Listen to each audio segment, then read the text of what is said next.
In this video then we'll look at the beginning of development, looking into the ovary at an unfertilized egg.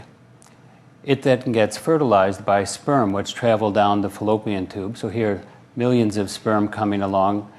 Several of them will hit the egg and try to penetrate it, but one will win, as it were, go into the nucleus, and then there's a reprogramming process where the male and female nuclei have their genes set aside to be turned on and off for early development.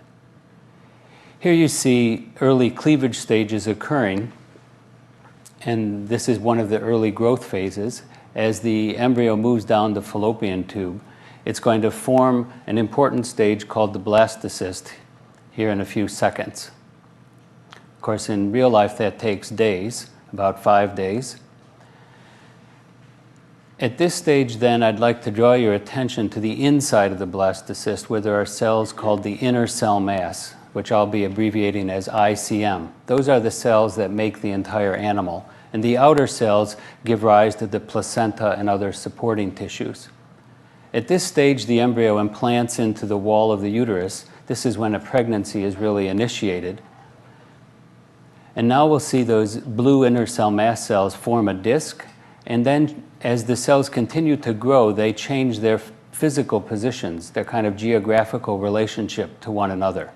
And you'll see that represented here as this disc gets transformed into an embryo.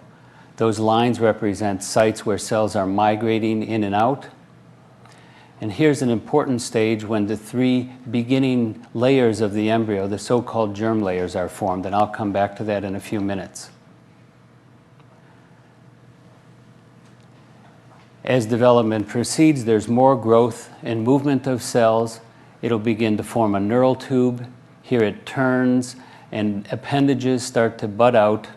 You see the head forming and the eye. And then eventually we get a small embryo, and some months later, of course, this would be born as a young baby.